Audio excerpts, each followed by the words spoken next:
I'm feeling impatient this week. Ironically, it took almost this whole week for me to name that emotion, impatient.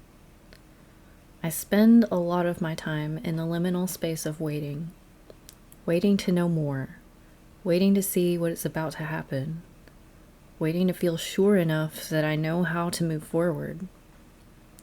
For the last few years, I've been working on tuning into my gut feelings and discerning what my intuition is telling me, as opposed to trying to think my way through everything logically and strategize my way through life.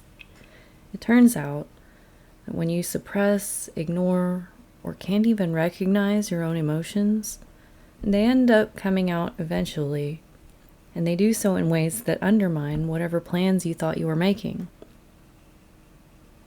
For example, say you've been waiting patiently for a chance to move into a better position at work.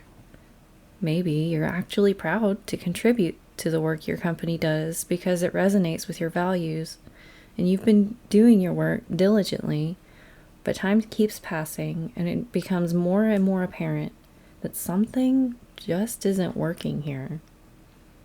You get decent performance reviews, but there's never a real conversation about the future, your future with them.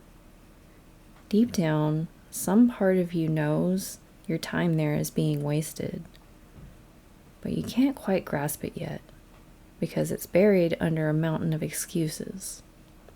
Excuses for why staying there in limbo is necessary.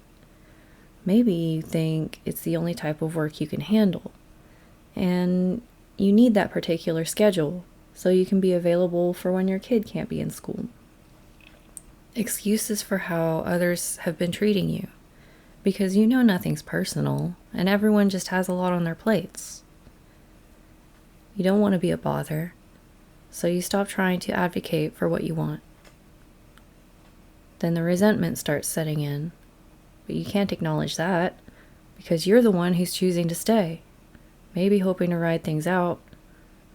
But over time, you're not even proud of the work you do because it's so hard to give it your best when you're carrying around this nameless weight.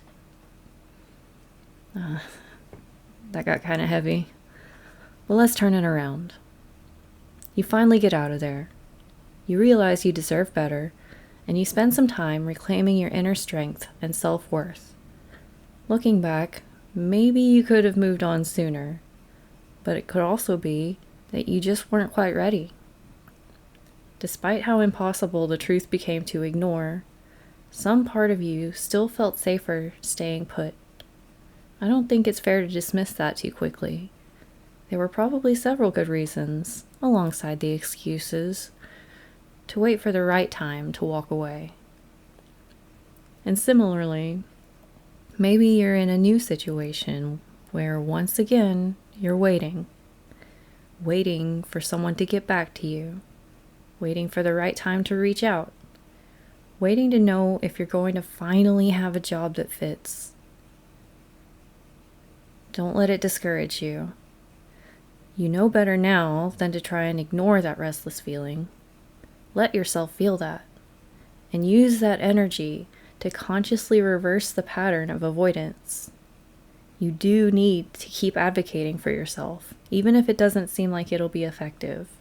At least you can say you have your own back, even if others don't.